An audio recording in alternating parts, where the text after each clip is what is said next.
ہمارے چینل میں خوش آمدید۔ تو چلیے شروع کرتے ہیں آج کی کہانی۔ شادی کا خواب ہر لڑکی دیکھتی ہے اور اپنے خوابوں کے شہزادے کا انتظار کرتی ہے، مگر میں ان میں سے ہوں جن کو ایسے خوابوں کا بھاری تاوان دینا پڑتا ہے، اور میں نے تو کبھی سوچا تک نہیں تھا مجھے میرا یہ خواب اتنی بھیانک تعبیر کی شکل میں میرے سامنے آئے گا۔ میرا بچپن عام بچوں جیسا خوبصورت نہیں تھا۔ میں 7 سال کی تھی جب میری ماں کسی بیماری میں مبتلا ہوئی اور پھر 1 سال کے اندر ہی دنیا سے رخصت ہو گئی۔ میری عمر تو اس وقت کھیلنے کی تھی، مگر ابو نے میری گود میں میرے ننھے سے بھائی کو ڈال کر کہا کہ اس کو سنبھالنے کی ذمہ داری تمہاری ہے، جب تک میں کچھ نیا انتظام نہیں کر لیتا۔ ابو کے نئے انتظام کے بارے میں میرا ذہن کچھ سوچ ہی نہیں پایا، البتہ اپنے چھوٹے سے 1 سال کے بھائی کو پیار کرنے اور اسے سنبھالنے کی میں اپنی سی کوششیں کرنے لگ گئی۔ گھر میں ابو اور میرے علاوہ بس یہی ننھا فرشتہ تھا۔ ابو ایک سرکاری اسکول میں ٹیچر تھے۔ وہ صبح سویرے اسکول کے لیے نکلتے اور شام کو ٹیوشن وغیرہ سے فارغ ہو کر مغرب تک ہی گھر لوٹتے تھے۔ گھر میں کوئی اور تو تھا نہیں جو میری اور میرے بھائی کی دیکھ بھال کر سکتا۔ امی کے انتقال کے بعد کچھ دن پھپھو ہمارے ساتھ رہیں اور اس کے بعد میری تائی امی نے چند دن گھر اور ہمیں سنبھالا، مگر کوئی کب تک کسی کے لیے سہارے اور آسرے کا کام کرتا ہے؟ ظاہر ہے سب کی اپنی زندگی اور مصروفیات ہوتی ہیں۔ اب 2 دن سے میں اور میرا بھائی اکیلے گھر میں سارا دن گزار دیتے۔ ناشتہ ابو خود بنا کر جاتے، ہمیں بھی کھلا کر جاتے، اور جاتے ہوئے کچھ ضروری چیزیں جیسے فریج میں دودھ، بسکٹ اور چھوٹے بھائی کا دلیا وغیرہ رکھ کر مجھے کافی ساری باتیں سمجھا کر چلے جاتے۔ ابو کے جانے کے کچھ دیر بعد چھوٹا سو جاتا تو میں بھی وہیں کمرے میں کھیلتی رہتی یا تھک ہار کر چھوٹے کے پاس ہی سو جاتی۔ پھر دوپہر 12 بجے محلے سے ایک آنٹی ہمارے گھر آتی اور ہمیں کھانا کھلا کر جاتی، جو وہ اپنے ساتھ ہی لایا کرتی تھیں۔ دوپہر کے 2-2.5 گھنٹے وہ ہمارے پاس رکتی، چھوٹے کے کپڑے بدلتی، مجھے نہلاتی اور کپڑے بدلواتی، میرے بالوں میں تیل لگا کے کنگھا کر دیتی، کسی دن گھر کی صفائی بھی کر دیتی اور پھر اپنے گھر چلی جاتی۔ شام کو ابو آتے ہوئے دودھ اور کھانا بازار سے لے کر آتے تھے، ہمیں کھانا کھلاتے اور خود کھا کر باہر لاؤنج میں بیٹھے ٹی وی دیکھتے یا کوئی نہ کوئی کام اپنا کر کے پھر سو جاتے۔ ہم ابو کے کمرے میں دوسرے پلنگ پر سویا کرتے تھے۔ رات کو اکثر چھوٹا جاگ جاتا اور خوب روتا دھوتا تو ابو کی نیند خراب ہوتی، مگر وہ اسے کچھ دیر گود میں اٹھا کر سلا دیتے اور خود بھی سو جاتے۔ مجھے تو سمجھ ہی نہیں آتا تھا کہ میں چھوٹے کو کیسے چپ کراؤں، کیسے سنبھالوں۔ ایسے ہی 1.5 مہینہ گزر گیا، مگر یہ 1.5 مہینہ میرے ساتھ ساتھ میرے ابو کے لیے بھی آسانی سے نہیں گزرا تھا، اور ایک دن جو ہوا وہ کاش کبھی نہ ہوتا۔ میں تو محلے کے ایک اسکول میں پڑھتی تھی، مگر جب سے امی گئی تھی میں بھی اسکول کا رخ کرنا بھول بیٹھی تھی۔ ابو نے بھی مجھے اسکول بھیجنے کی بات تک نہیں کی، ورنہ گھر میں چھوٹا کس کے پاس رہتا۔ ایک دن جب ابو کے اسکول کی چھٹی تھی، شاید اتوار تھا، ابو نے حسب معمول صبح کا ناشتہ بنایا، ہم دونوں کو بھی ناشتہ کروایا اور مجھے کہا کہ چھوٹے کو سنبھالو، میں کچھ صاف صفائی کر لوں۔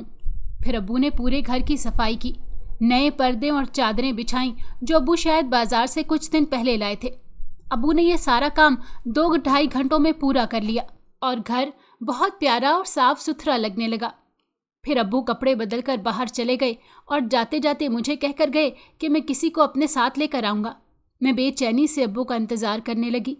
کوئی 3-4 گھنٹوں بعد دروازہ بجا تو میں نے آواز پہچان کر دروازہ کھولا، مگر ابو اکیلے نہیں تھے، ان کے ساتھ لال رنگ کے سوٹ میں ایک عورت بھی تھی جس نے زیور پہن رکھے تھے، اور وہ مجھے پہلی نظر میں ہی بہت پیاری لگی۔ ابو نے بتایا کہ وہ میری نئی امی تھی جو اب گھر کے ساتھ ساتھ مجھے اور چھوٹے کو بھی سنبھالیں گی۔ یہ سن کر میں بہت خوش ہوئی اور جھٹ سے ان کے گلے لگ گئی۔ انہوں نے بھی مجھے پیار کیا اور پھر چھوٹے کو اپنی گود میں لے لیا۔ وہ رات چھوٹا میرے پاس ہی سویا، لیکن دوسرے دن سے صبح کو ناشتہ باہر سے آیا اور ابو بہت خوش نظر آ رہے تھے۔ ہم سب نے مل کر ناشتہ کیا اور پھر ابو نے امی کو گھر کی تمام خرچوں اور ضروری باتوں کے بارے میں تفصیل بتائی۔ اس کے بعد دوپہر کا کھانا بھی ابو نے باہر سے منگوایا۔ اس دوران سارے وقت میں چھوٹا امی کے پاس ان کی گود میں ہی رہا اور میں بھی سائے کی طرح ان کے ارد گرد منڈلاتی رہی۔ کبھی ان کی چوڑیاں دیکھتی تو کبھی کانوں میں پہنے بڑے بڑے جھمکے مجھے اپنی طرف متوجہ کر لیتے۔ وہ ہنستی ہوئی اور بھی پیاری لگتی تھی۔ میرا نام نورین تھا، مگر انہوں نے مجھے پہلی بار نوری کہہ کر پکارا تو مجھے اپنا یہ نام بہت اچھا لگا۔ پھر اس دن کی شام کو ہم تیار ہو کر امی ابو کے ساتھ باہر گھومنے گئے۔ پتہ نہیں کتنے ٹائم بعد میں ابو کے ساتھ باہر آئی تھی۔ اس سے پہلے جب میری امی ٹھیک تھی تو ہم کبھی کبھی گھومنے جایا کرتے تھے، مگر امی کے بیمار ہونے اور انتقال کے بعد سے بالکل بھی باہر نہیں گئی تھی۔ مجھے گھوم پھر کر بہت اچھا محسوس ہوا، اور مزے کی بات تو یہ تھی کہ چھوٹا بھی پہلے کی طرح بار بار رو نہیں رہا تھا۔ پھر 2-3 دن مزید ابو جاب پر نہیں گئے اور گھر میں سکون ہی سکون تھا۔ اب نئی امی نے گھر میں ہی ناشتہ اور کھانا بنانا شروع کر دیا تھا۔ وہ بہت مزے کا کھانا بناتی تھی۔ مجھے میری امی کی یاد آ جاتی تو میں اداس ہو جایا کرتی، تب وہ مجھے کسی نہ کسی طرح باتوں میں لگا لیتی۔ 4 دن بعد ابو نے اسکول جانا شروع کیا تو ابو نے مجھے بھی اسکول بھیجنے کی بات کی، جس پر امی نے کہا کہ ابھی نوری کو اسکول نہ بھیجیں، ابھی تو نیا نیا ہے سب کچھ میرے لیے، تو میرا دل کیسے لگے گا۔ ابو نے مسکرا کے ان کی بات مان لی اور وہ چلے گئے۔ ان کے گھر سے جانے کے بعد امی نے مجھے آواز دی اور چھوٹے کو پکڑنے کا کہا اور خود کمرے میں لیٹ کر سو گئیں۔ کمرے کا دروازہ بھی اندر سے بند کر لیا تھا۔ میں کچھ حیران اور کچھ پریشان سی چھوٹے کو لے کر دوسرے کمرے میں بیٹھی رہی۔ پھر چھوٹا بھی سو گیا تو میری بھی آنکھ لگ گئی۔ جب میری آنکھ کھلی تو میں نے امی کے کمرے میں جا کر دیکھا، ان کا دروازہ اب تک بند تھا۔ چھوٹا اٹھ کر رونے لگ گیا تو میں نے کمرے کا دروازہ بجا کر امی کو بلانا چاہا، مگر انہوں نے کہا کہ فریج سے دودھ کا فیڈر نکال کر اسے پلا دوں، اور دوبارہ دروازہ بند کر لیا۔ سارا دن ایسے ہی گزر گیا۔ شام کو جب ابو گھر آئے تو امی نے فوراً چھوٹے کو اپنی گود میں لے لیا اور کہنے لگیں کہ سارا دن میری طبیعت خراب تھی مگر میں نے چھوٹے کو اپنے ساتھ ہی رکھا۔ امی کے اس صاف جھوٹ پر مجھے بے حد حیرت ہوئی، مگر اس کے بعد تو یہ سلسلہ چل نکلا۔ اب امی ابو کے جانے کے بعد زیادہ وقت سونے یا ٹی وی دیکھنے میں گزارنے لگیں اور چھوٹا میرے پاس ہی ہوتا۔ گھر میں صرف کھانا امی بناتی تھی یا روٹی پکانا ان کا کام تھا، باقی جھاڑو پوچھا اور برتن مجھے دھونے کا کہتی، اور انہوں نے میرا اسکول بھی چھڑوا دیا تھا، یہ کہہ کر کہ ایسے بچی گھر گھرستی کیسے سیکھے گی۔ ابو تو امی کی ہر بات پر آنکھیں بند کر کے یقین کر لیتے تھے، مگر اس سارے سلسلے میں سب سے زیادہ نقصان میرا اور میرے چھوٹے بھائی کا ہو رہا تھا۔ چھوٹے کو ماں کی گود کیا ملتی، اسے تو کھانا تک میں کھلاتی تھی۔ اب میں ہی اس کی بہن اور میں ہی اس کی ماں تھی، اور چند مہینوں میں ہی مجھے یہ سمجھ آ گئی تھی کہ امی جو ابو کے سامنے بنتی تھی وہ صرف دکھاوا تھا، مگر اپنا اصل روپ تو انہوں نے مجھے 6 مہینے کے بعد دکھانا شروع کیا۔ پھر جب تک میں 12 سال کی ہوئی، امی کا اپنا ایک بیٹا تھا۔ وہ سارا دن اپنے بیٹے کے ناز نخرے اٹھانے میں گزار دیتی، اور میرے بھائی کے حصے میں ان کی صرف ڈانٹ اور مار آتی تھی۔ اب تو میں روٹی بھی پکانے لگ گئی تھی۔ مجھے بخار ہوتا تب بھی میں کام کرتی، اور ابو تو جیسے ہماری طرف سے آنکھیں بند ہی کر لی تھی۔ وقت گزرتا جا رہا تھا اور وقت نے تو گزرنا ہی تھا، مگر گزرتے وقت نے مجھ سے میرا بچپن چھین لیا تھا۔ میرے ہاتھ برتن دھو دھو کر گھستے جا رہے تھے۔ مجھے تو لگتا تھا جیسے میرے ہاتھوں کی لکیریں ہی مٹتی جا رہی تھی، اور میرے بھائی کو سوائے ڈانٹ پھٹکار کے کچھ نہیں ملا۔ امی اس سے گھر اور باہر کے سارے کام کروانے لگ گئی تھی، اور ابو نے بس اپنے دوسرے بیٹے کو توجہ دینا ہی اپنا فرض سمجھا ہوا تھا۔ ہمارے لیے بس گھر کی چھت، روٹی اور کپڑے ہی ابو کا فرض رہ گئے تھے۔ کپڑے بھی 2-2 سال بعد بنتے۔ گھر میں فالتو سامان جیسی حیثیت تھی ہماری۔ مجھے تو یہ آس تھی کہ میری شادی ہوگی تو اس جہنم سے نجات مل جائے گی، مگر میرے بھائی کا کیا ہوگا، یہ سوچ سوچ کر میرا رہا سہا سکون بھی برباد ہو جاتا۔ اور پھر ایک دن ایسا ہوا کہ جس نے مجھے اندر تک ہلا کے رکھ دیا۔ یہ اس وقت کی بات ہے جب میں 20 سال کی تھی اور میرا بھائی 12 سال کا تھا۔ ہوا یوں کہ ہم سب دوپہر کے وقت بڑے کمرے میں سوئے ہوئے تھے۔ گرمی بہت زیادہ تھی، جس کی وجہ سے گلیاں بھی سنسان رہتی تھیں۔ امی اور ان کا بیٹا بیڈ پر اور ہم دونوں بہن بھائی زمین پر لیٹتے تھے۔ تقدیر کی ستم ظریفی پر سوچتے سوچتے میری بھی آنکھ لگ گئی، مگر جب آنکھ کھلی تو چھوٹا بھائی وہاں موجود نہیں تھا۔ میں نے سوچا باہر نکل گیا ہوگا دوستوں کے ساتھ، مگر وہ رات تک گھر نہیں آیا اور پھر وہ کبھی نہیں لوٹا۔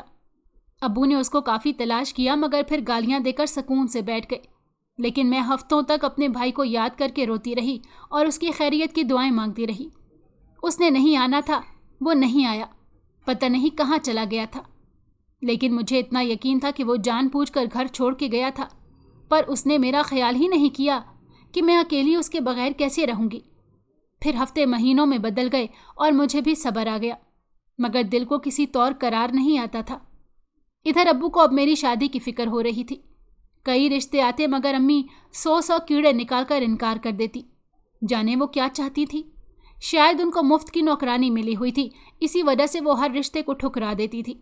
मगर ऐसा कब तक चलता। आखिरकार फिर खुद अम्मी के एक जानने वाले के ज़रिए एक रिश्ता आया जो मेरी माँ को बहुत पसंद आया। रिश्ता काफ़ी अमीर घराने से आया था और उन्होंने जहेज़ लेने से इनकार कर दिया था। उल्टा उन्होंने तो बहुत सारी चीज़ें मंगनी के बाद हमारे घर पहुँचाना शुरू कर दी। जब मंगनी हुई थी तो मेरी सास ने मेरे लिए 5 जोड़े और 1 सेट सोने का जेवर भी दिया था और अम्मी के लिए भी काफ़ी तोहफ़े लाई थी। और ये सिलसिला चल निकला। मंगनी के बाद पहली ईद आई तो मेरी सास ने नया सोफ़ा सेट हमारे घर भिजवा दिया और मेरी माँ खुशी से निहाल होती जा रही थी। फिर कुछ ना कुछ तोहफ़ों के नाम पर मेरा घर भेजा जाने लगा। मैं समझ गई कि अमीर घर देखकर ही अम्मी ने रिश्ते को हाँ की थी। ऊपर से वहाँ मेरी होने वाले ससुराल में सिर्फ मेरी सास और होने वाले शौहर ही थे। उनका नाम फर्रुख था। वो माँ बाप का इकलौता वारिस था। उन लोगों का अपना ज़ाती बिजनेस था जिसे पहले फर्रुख के वालिद संभालते थे और उनके इंतकाल के बाद सारी जिम्मेदारी मेरी सास ने अपने ऊपर ले ली थी। बेटा भी साथ ही होता था, मगर सुना था कि बेटे समेत घर और ऑफिस में सास का ही रोब था। मुझे इन सब से कोई मतलब नहीं था। मैं तो बस यहाँ अपने घर से जान छुड़ाना चाहती थी, मगर मेरी सास का रवैया इतना अच्छा था शादी से पहले ही कि मैंने चाहते हुए भी आने वाली ज़िंदगी के हसीन ख्वाब देखने लगी। मंगनी के 2 माह बाद शादी थी मेरी। इस 2 माह में एक मर्तबा भी मेरी बात फर्रुख से नहीं हुई थी। मुलाकात तो दूर की बात थी। मेरी सास ही हमारे घर आती जाती। वो हमेशा अपनी कार में ही आया करती थी। फिर जब शादी के दिन रखे गए तो मेरी सास ने अम्मी से इजाज़त लेकर मुझे हर दूसरे दिन बाजार लेकर जाना शुरू कर दिया। मेरी पसंद की चीज़ें, कपड़े और बहुत सा सामान लिया। यहाँ तक कि मेरी पसंद से नया फर्नीचर मेरे कमरे के लिए ख़रीदा गया। मैं तो खुशी से फूले जा रही थी कि इस कदर मोहब्बत करने वाली माँ का बेटा कितना अच्छा होगा। मेरी सास का दिल नहीं, समंदर था जो खुलकर दूसरों पर लुटता था, और मैं तो उनकी इकलौती बहू थी। मेरी शादी का कीमती जोड़ा और सोने के जेवरात पहनकर जब मैं दुल्हन बनी तो मेरी माँ को बेख्तियार मुझ पर प्यार आ गया। ये प्यार भी किसी दिखावे का मजहर था। वो अब मेरे साथ अच्छे ताल्लुकात रखना चाहती थी ताकि अपनी सास की तरह शादी के बाद मैं भी उनको कीमती तोहफ़े देती रहूं। शादी के दिन मुझे मेरी सगी माँ और भाई बेहद याद आए। मैं रुखसती पर बहुत रोई, मगर मेरी सास ने बड़े प्यार से मुझे संभाल लिया।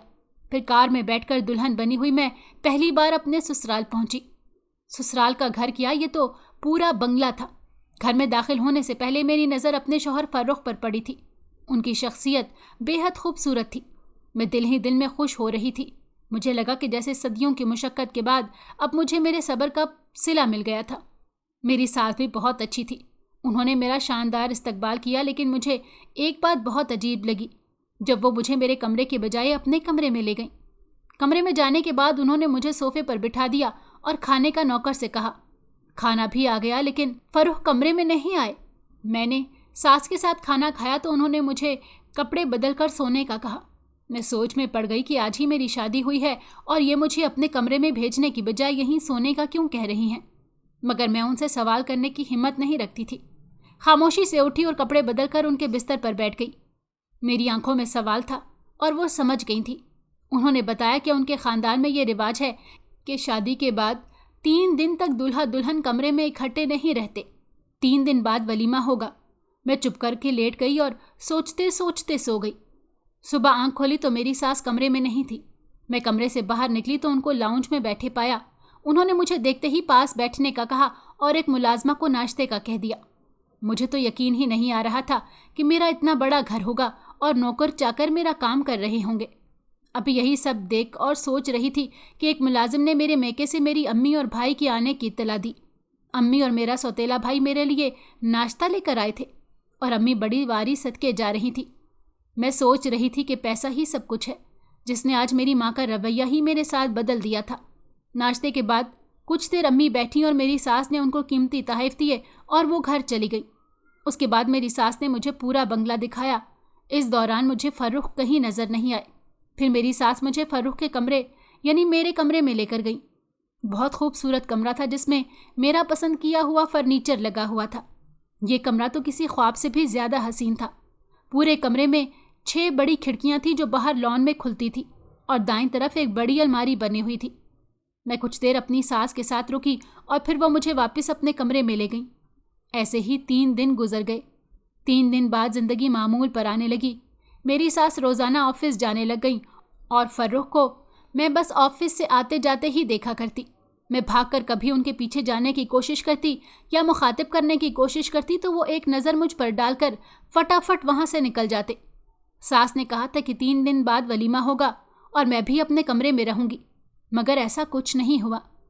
घर की जिम्मेदारी मुझ पर थी। अब मैं सारा दिन मुलाजमाओं के साथ घर के काम करवाती रहती। मैं खुद तो कोई काम नहीं करती थी, बस नौकरों को ऑर्डर करना होता था या अपनी निगरानी में काम करवाना होता था। सुबह सास और शौहर के जाने के बाद मैं सफाई करवाती और फिर किचन में खाना बनवाने का काम होता। खाना बनवाकर पैक करवा के अपनी सास और शौहर के लिए ड्राइवर के हाथ ऑफिस भेजा करती और खुद अकेली बैठकर खाना खाती। रात को खाने की मेज़ पर एक दिन फर्रुख भी मौजूद थे। उन्होंने बिल्कुल खामोशी से खाना खाया और इस दौरान उन्होंने एक नज़र उठाकर भी मेरी तरफ नहीं देखा। खाने के बाद वो फौरन अपने कमरे में चले गए और मैं कामों में लग गई। काम ख़त्म होने के बाद मैं रोज़ की तरह सास के कमरे में गई और उनके पास लेट गई। मैंने उनसे हिम्मत करके पूछ ही लिया कि फर्रुख बात क्यों नहीं करते और मैं कब तक यहाँ इस कमरे में रहूँगी। मेरी सास ने मेरी जानिब ऐसे देखा जैसे मैंने उनकी शान में कोई गुस्ताखी कर दी, लेकिन फिर बड़े तहम्मुल से मुझे कहने लगी कि बेटा, तुम्हारा शौहर फर्रुख का ज़हनी तवाज़ुन कुछ ठीक नहीं है, उसका इलाज चल रहा है, इसी वजह से ये सब पाबंदियाँ रखी गई हैं। अपनी सास की ये बात सुनकर मैं बहुत हैरान हुई। मुझे अपने कानों पर यकीन ही नहीं आया कि जो मैं सुन रही हूँ वो सच था या मजाक। अगर फर्रुख को कोई ज़हनी मसला था तो ये बात शादी से पहले या शादी के वक्त भी हमें नहीं बताई गई, और मुझे तो फर्रुख को यहाँ घर में चलता फिरता देखकर बिल्कुल महसूस नहीं होता था कि उनको कोई ज़हनी माजूरी या किसी किस्म का कोई मसला है। मेरी तो समझ से ये सब बाहर था। फिर उसके बाद मैंने कुछ दिन बिल्कुल खामोशी इख्तियार किए रखी। मेरी सास ने भी मुझसे बात ना की इस बारे में। एक दिन मैंने हिम्मत करके अपनी सास से कहा कि मुझे फर्रुख के कमरे में रहने की इजाज़त दे दें ताकि मैं उनकी देखभाल कर सकूं, मगर मेरी सास ने सख्ती से मना कर दिया। अब ये सब मेरी हिम्मत और बर्दाश्त से बाहर था, तो एक रात मैंने भी एक मंसूबा बनाया और उस पर अमल करने के लिए सही वक्त का इंतज़ार करने लगी। फिर मुझे 1 हफ्ते बाद ही मौका मिल गया। मैंने उस रात अपनी सास के खाने में नींद की गोलियां मिला दी ताकि वो गहरी नींद सो जाएं और मैं अपने शौहर के पास जा सकूं। सास ने जब खाना खा लिया और कमरे में जाकर सो गई तो मैं चुपके से उठी और फर्रुख के कमरे में जाकर उस बड़ी अलमारी के दूसरी तरफ छुप गई जहां पर्दा था, और पर्दे से मुझे कोई देख नहीं सकता था। फर्रुख इस वक्त वॉशरूम में थे। मैं खुश हो रही थी कि अपने शौहर से मिलूंगी, और मेरा दिल डर भी रहा था कि जाने फर्रुख क्या कहेंगे मुझे ऐसा करने पर। कुछ देर में वॉशरूम का दरवाज़ा खुला तो मैंने जो मंजर देखा उसके बाद मुझे मेरी आंखों पर यकीन नहीं आ रहा था। फर्रुख ने काले रंग का लंबा सा चोला पहना हुआ था और उनके गले में मोटे मोटे दानों वाली 2-3 माला झूल रही थी। हाथों में एक मोटे दानों की तस्बीह थी। फर्रुख ने बेड के नीचे से कुछ सामान निकालना शुरू किया और कमरे के बीचों बीच वो सारा सामान सजा कर बैठ गए। मुझे अंदाज़ा हुआ कि उन्होंने कुछ पढ़ना शुरू कर दिया था, जैसे साधु अपनी तपस्या के लिए हाथ जोड़ कर बैठ जाता है, या शायद जादू। ये दिमाग में आते ही मुझे चक्कर आ गए कि क्या वो जादू टोने का काम करते थे। जब मैं अचानक बेहोश होकर गिरी तो फर्रुख ने मुझे देख लिया और जल्दी से उठाकर सोफे पर बिठाया। जब मुझे होश आया तो फर्रुख अपना हुलिया बदल चुके थे और बिल्कुल रोज़ जैसे नॉर्मल नज़र आ रहे थे। अब कमरे में कोई सामान भी नहीं था जो उन्होंने बेड के नीचे से निकाला था। मुझे होश में देखकर पानी का गिलास मेरी तरफ बढ़ाते हुए उनकी नज़रें ज़मीन पर गड़ी हुई थी। डर के मारे मेरा दिल बेकाबू हुआ जा रहा था और मुझे तो लग रहा था जैसे फर्रुख मुझ पर बहुत गुस्सा करेंगे, मगर ऐसा कुछ नहीं हुआ। पानी का गिलास मेरे हाथ से लेकर उन्होंने सामने वाली मेज़ पर रखा और वापस मेरे करीब सोफे पर आकर बैठ गए और पूछने लगे कि तुमने ऐसा क्यों किया, मुझे छुपकर देखने का मकसद क्या था। मैंने उनको जवाब दिया कि शादी को 4 महीने हो गए हैं, मगर आपने आज तक मुझसे बात की, न मुझे अपने कमरे में आने की इजाज़त दी। मम्मा से भी पूछ पूछ कर हार गई, मगर वो कहती हैं कि आप ज़हनी तौर पर माजूर हैं। मेरी बातें सुनकर फर्रुख खामोश रहे और फिर कुछ देर बाद बोले कि ये सब करना उनकी मजबूरी है। वो अपनी माँ के कहने पर कोई चिल्ला काट रहे थे जिसकी वजह से उनके कारोबार में इजाफा होगा। बस यही वजह थी कि उन्होंने ये सब ढोंग रचाया और मुझे इतने महीने अपने ही शौहर से दूर रखा। फर्रुख की बात सुनकर मुझे हैरानी तो बहुत हुई, मगर मैं अब उनसे क्या कहती। मैंने पूछा कि ये सब कब तक चलेगा, तो उन्होंने जवाब दिया कि जब तक उनकी माँ चाहेगी यही सब चलता रहेगा। और फिर उन्होंने अपनी ज़िंदगी का एक और सच मेरे सामने रख दिया। वो असल में मेरी सास की सगी औलाद नहीं थे, बल्कि फर्रुख की सगी माँ के इंतकाल के बाद फर्रुख के वालिद ने उनसे शादी की थी। तब फर्रुख 10 साल के थे। मम्मा ने ही फर्रुख को पाला पोसा था और पूरी तरह अपनी मुट्ठी में कर रखा था, ऐसे कि फर्रुख बिना माँ की इजाज़त के सांस लेना भी गुनाह समझते थे। ये सब सुनकर मेरी आंखों में आंसू आ गए कि जो मेरे साथ हुआ वही सब फर्रुख के साथ हुआ। फ़र्क सिर्फ इतना था कि फर्रुख को ज़हनी तौर पर अपने काबू में करके रखा गया था और मुझे तो मेरी माँ ने सुकून से जीने भी नहीं दिया था। मैंने आंसू साफ करते हुए फर्रुख से पूछा कि फिर मुझसे शादी क्यों की, अगर ऐसे ही चलना था सब कुछ। फर्रुख ने नदामत से अपना सर झुका लिया, जैसे इस सवाल का उनके पास कोई जवाब नहीं था, और फिर कुछ देर बाद बोले कि तुम मेरी शरीके हयात हो, मेरा साथ दो। मैं कमरे में रात को बंद होकर ये सब चीज़ें निकाल कर सिर्फ ढोंग रचाता हूँ। मुझे कोई जादू टोना या कुछ भी नहीं आता, ना उन चीज़ों में पढ़ना चाहता हूँ। जब तक मम्मा है ये सब ऐसे ही रहेगा। मैं उनकी बात समझ गई थी। मेरी ज़िंदगी तो पहले ही इम्तहानों में गुजरी थी, चलो एक इम्तहान और सही, मगर मुझे नहीं पता था कि इस इम्तहान का क्या नतीजा निकलेगा। मैंने फर्रुख के कंधे पर हाथ रखा और कहा कि परेशान ना हो, मैं आपके साथ हूँ। और ये कहकर मैं अपनी सास के कमरे में जाकर उनके साथ बिस्तर पर लेट गई। मेरी सारी रात आंखों में कट गई। मेरी सास सुकून से सो रही थी, फिर जाने कब मुझे नींद ने अपनी आहोश में ले लिया। सुबह मैं अपनी सास को गौर गौर से देख रही थी। वो बिल्कुल फ्रेश लग रही थी, उनको शक तक नहीं हुआ था। तैयार होकर वो और फर्रुख ऑफिस चले गए तो मैंने सुकून का सांस लिया। उस दिन मैंने बड़े दिल से और एहतमाम के साथ दोपहर का खाना बनाकर ऑफिस भेजा और रात के खाने में भी मुलाजमा से पूछकर फर्रुख की पसंदीदा चीज़ें तैयार की। और शाम होते ही उन लोगों के ऑफिस से आने से पहले नहाकर जोड़ा तब्दील किया और हल्का फुल्का मेकअप करके बाहर आई। मेरी सास मुझे देखकर खुश हुई, मगर उनकी खुशी में हैरानी की आमेजिश भी थी। फिर मैंने खाना लगवाया और फर्रुख भी खाने की मेज़ पर आ गए। 4 महीनों में आज पहली बार उन्होंने मुझे आंख उठाकर देखा था, मगर आंख भर के देखने का अभी वक्त नहीं आया था। अब वो कभी कभी दिन में किसी वक्त जब मौका मिलता अपनी माँ से नज़र बचाते हुए मेरी तरफ देख लेते और हल्की सी मुस्कुराहट का तोहफा मुझे दे जाते। मेरे लिए तो ये भी बहुत था। अब मुझे लगने लगा था कि जैसे ज़िंदगी में अच्छा वक्त ज़रूर आएगा जब सब कुछ मेरा होगा और मैं फर्रुख के साथ खुलकर हंस बोल सकूंगी। रोज़ की रूटीन में दिन रात बदलते रहे और एक दिन बहुत बड़ी खुशी की खबर मेरी दहलीज पर चल कर आ गई। हुआ यूँ कि मुलाजिम ने मेरे भाई के आने की इत्तला दी तो मैं ड्राइंग रूम में गई, मगर वहाँ तो मेरा सौतेला भाई नहीं था, बल्कि कोई और नौजवान था जिसकी पुश्त दरवाजे की तरफ थी।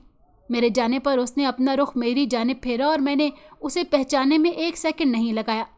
वो भी बाजी कहता हुआ मुझे गले लगा चुका था। मुझे यकीन ही नहीं आ रहा था कि इतने सालों बाद मैं अपने सगे भाई से मिल रही थी, जो 13 साल की उम्र में घर छोड़कर चला गया था। कभी उसको देख रही थी, कभी ये जानने को बेकरार थी कि वो कहाँ था, क्यों गया था। उसने मुझे सब बताया। उसने कहा कि अम्मी अब्बू के रवैये से परेशान होकर वो एक दोस्त के कहने पर दूसरे शहर चला गया था। वहाँ जाकर एक कारखाने में काम सीखने लग गया और वहीं रहने लगा। और अब जब वो एक कामयाब नौजवान था जो मेहनत करके अच्छा कमाने लग गया था, तो सिर्फ मेरी खातिर लौटा। वो पहले अब्बू और अम्मी के घर गया तो वहीं से उसको मेरे ससुराल का पता मिला था। मैं अपने भाई से मिलकर बेहद खुश हुई। उसको कहा कि अब राब्ते में रहे और उसने अपना फ़ोन नंबर मुझे दे दिया और दोबारा मिलने आने का वादा करके चला गया। मैं बहुत ज़्यादा खुश थी और अपनी खुशी फर्रुख से बांटना चाहती थी, मगर मामा की वजह से तो मैं फर्रुख से बात तक नहीं कर पाती थी। अब तो मुझे वैसे भी काफ़ी सुकून मिल चुका था, इसलिए फर्रुख के घर में उनको देखते हुए खामोशी से कामों में लगी रही और वक्त का परिंदा परवास करता रहा। शादी के पूरे 1.5 साल के लंबे इंतज़ार के बाद वो घड़ी नसीब हुई जब मैं हकीकत में अपने फर्रुख की दुल्हन बनकर उनके कमरे में पहुंची। और ये मुमकिन हुआ था जब मेरी सास का अचानक एक एक्सीडेंट में इंतकाल हो गया। मुझे उनकी दुनिया से जाने का दुख था, क्योंकि वो बहुत अच्छी थी, लेकिन उनके वहम और कच्चे अकायद ने मुझे और मेरे शौहर को इतना अरसा एक दूसरे से दूर रखा। अब मैं और फर्रुख बहुत खुशहाल ज़िंदगी गुजार रहे थे। मैंने एक अच्छी जगह पर अपने भाई की शादी भी करवा दी थी और मैं मुतमईन थी कि ज़िंदगी के इतने साल सब्र और हिम्मत का इतना प्यारा सिला मिला था जिस पर मैं हरदम शुक्रगुजार रहती थी।